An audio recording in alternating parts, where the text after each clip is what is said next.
바리새인들이 하나님의 나라가 어느 때 임하나이까 묻거늘 예수께서 대답하여 이르시되 하나님의 나라는 볼 수 있게 임하는 것이 아니요 또 여기 있다 저기 있다고도 못하리니 하나님의 나라는 너희 안에 있느니라. 또 제자들에게 이르시되 때가 이르리니 너희가 인자의 날 하루를 보고자 하되 보지 못하리라. 사람이 너희에게 말하되 보라 저기 있다 보라 여기 있다 하리라. 그러나 너희는 가지도 말고 따르지도 말라. 번개가 하늘 아래 이쪽에서 번쩍이어 하늘 아래 저쪽까지 비침같이 인자도 자기 날에 그러하리라.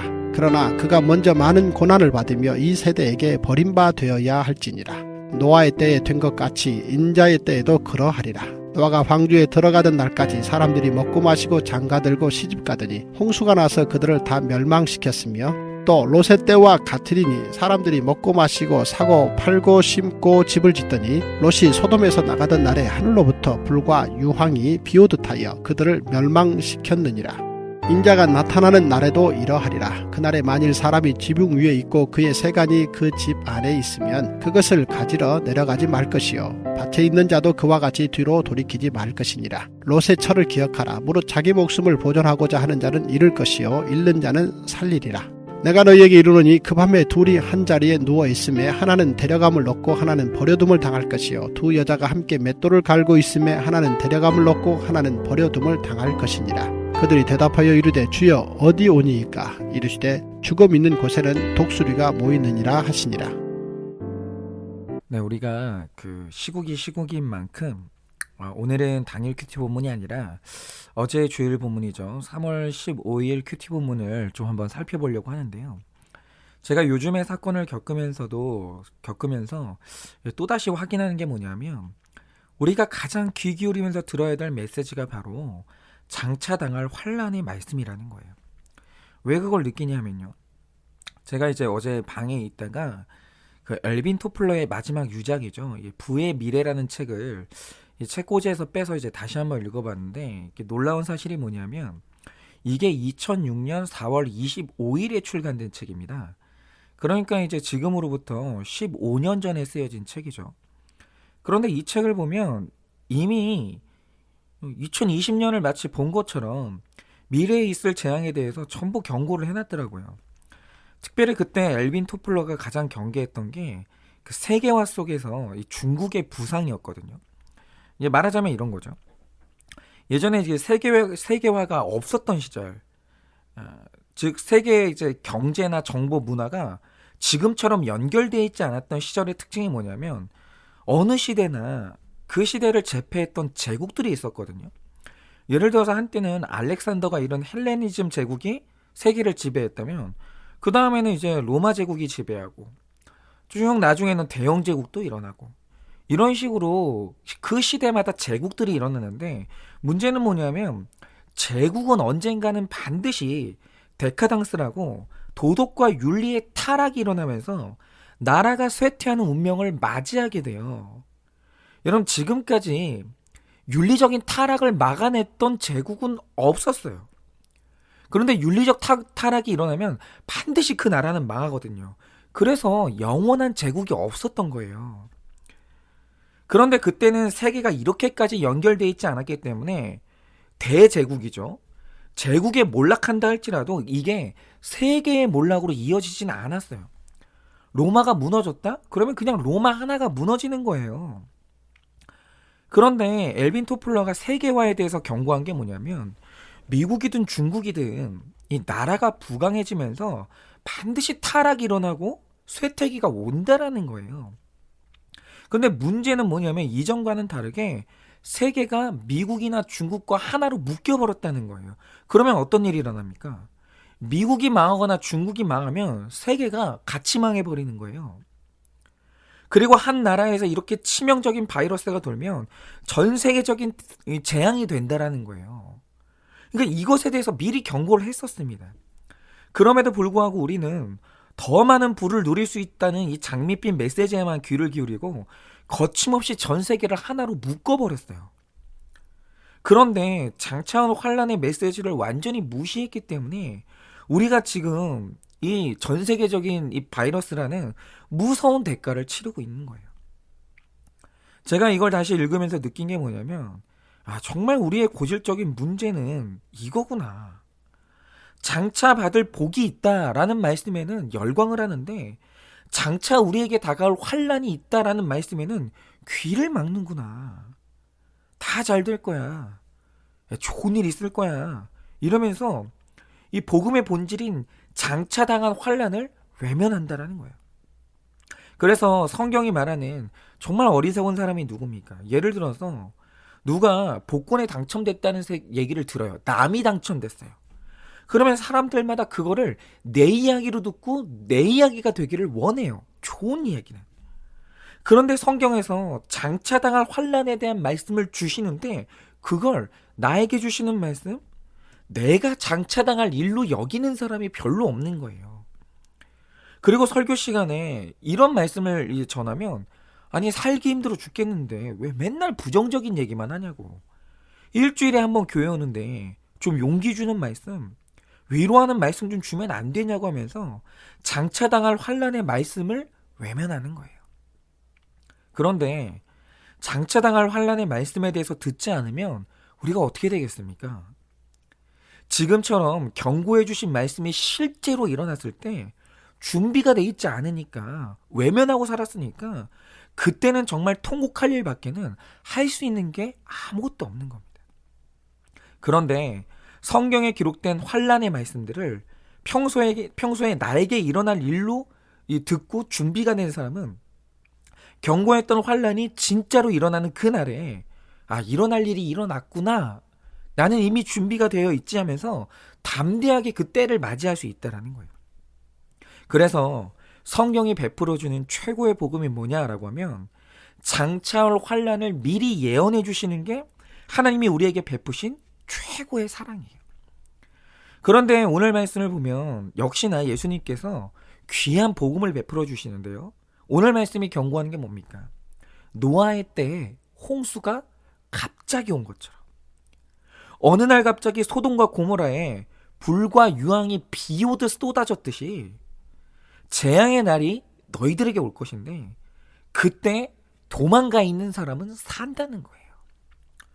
그런데 이제 문제는 이거죠. 아니 홍수가 올 줄 알았으면 그리고 유황불이 비처럼 쏟아질 줄 알았으면 누구나 도망을 갔겠죠. 그러니 어떻게 하면 장차 올 환란을 피해서 도망갈 수 있냐라는 거예요. 그런데 여기서 우리는 같은 내용이 기록된 마가복음 13장의 내용을 좀 참고해야 되는데요. 그 본문에는 누가복음에 기록되지 않은 중요한 구절 하나가 삽입되어 있습니다. 그게 뭡니까? 14절에 이렇게 기록합니다. 멸망에 가증한 것이 서지 못할 곳에 선 것이 보이는 사람은 누구나 도망할 수 있다는 거예요. 자, 우리가 이 말씀을 좀 큐티해 봐야 되는데요. 여기서 이 멸망에 가증한 것은 모든 재앙의 근원인 죄를 의미하고 그 죄가 서 있으면 안 되는 곳은 하나님이 창조하신 모든 세계를 의미해요. 그렇죠. 여러분 세상에 죄가 서 있어도 되는 곳이 어디 있습니까? 그런 곳은 없습니다.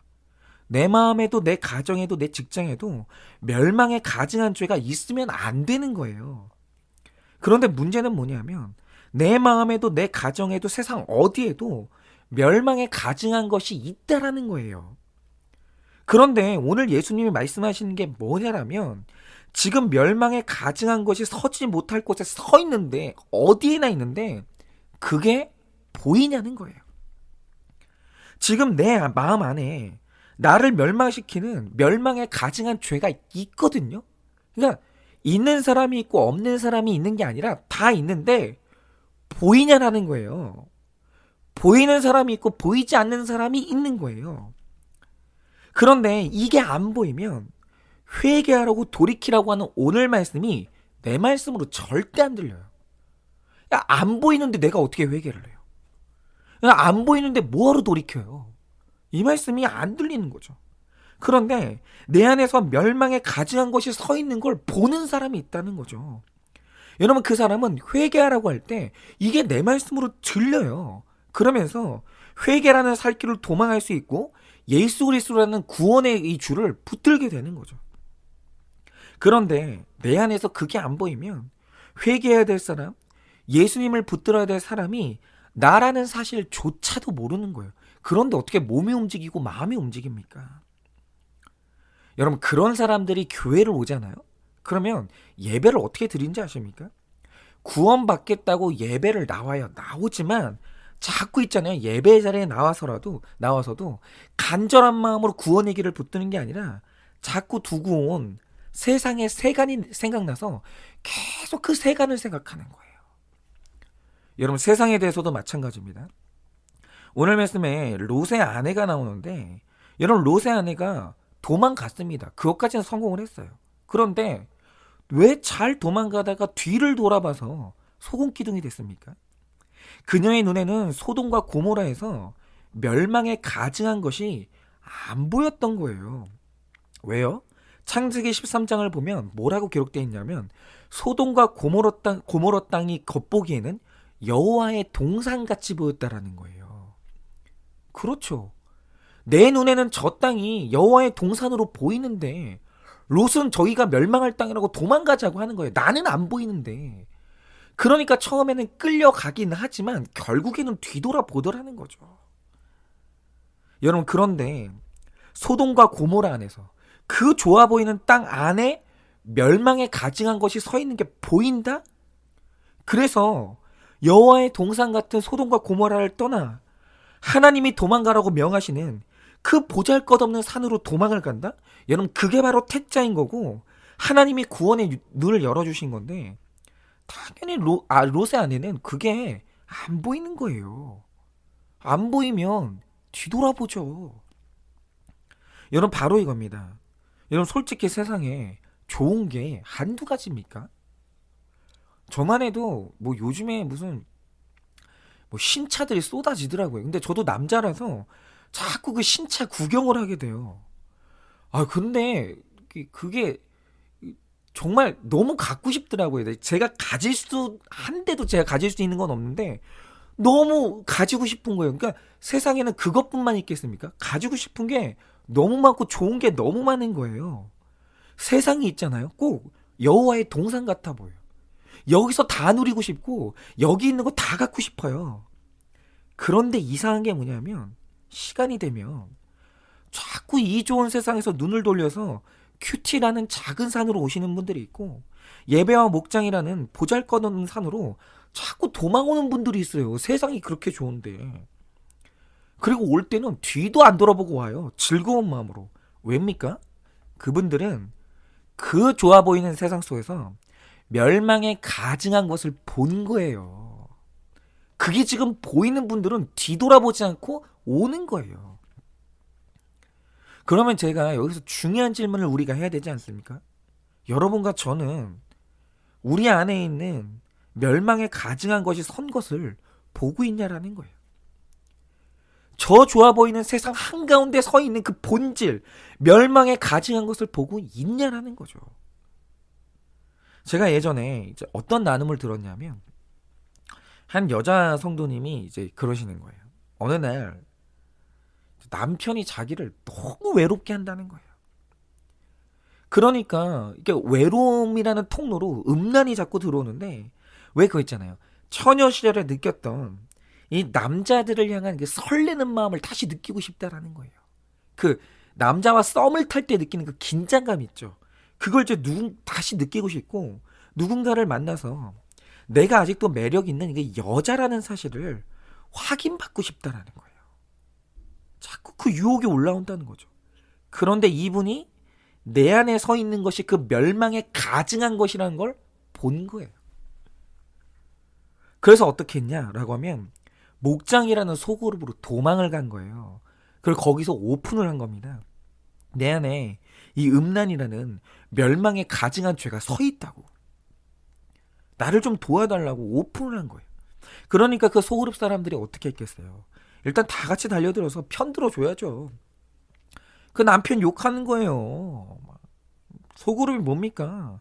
무조건 우리 일단 편 들어주는 거예요. 아 그리고 솔직히 남편이 잘못했잖아요. 아니 왜 데려가 놓고 아니 왜 사람을 외롭게 만들어요? 같이 욕하고 그 다음에 다들 체휼해 주는 겁니다. 나도 그런 마음이 있다고. 나도 외로워서 음란이 올라오고 나도 여자로서 확인받고 싶다고. 나도 너무 힘들다고. 당신만 그런 거 아니라고. 그러면서 서로 기도해주고 처방해주고 권면해주면서 결국에는 멸망에 가증한 것으로부터 도망갈 수 있었어요. 여러분, 바로 이겁니다. 멸망에 가증한 것이 보이는 사람은 지붕 위 같은 교회로, 보잘것없고 작지만 그 목장으로 도망을 가는 거예요. 그런데 이렇게 멸망에 가증한 것을 잘 보고 하나님이 명하시는 곳으로 도망할 때 장차올 환난 가운데서 건짐받고 보호를 받는 겁니다. 여러분, 오늘 바라는 것은 오늘 하루 우리 모두에게 이 멸망에 가증한 것을 보는 눈이 열리기를 원합니다. 그래서 우리가 다 큐티로 또 이제 나눔으로 다 도망가서 오늘 우리가 다 환난에 대비가 되어 있는 하루 되시기를 예수님의 이름으로 축원을 드립니다.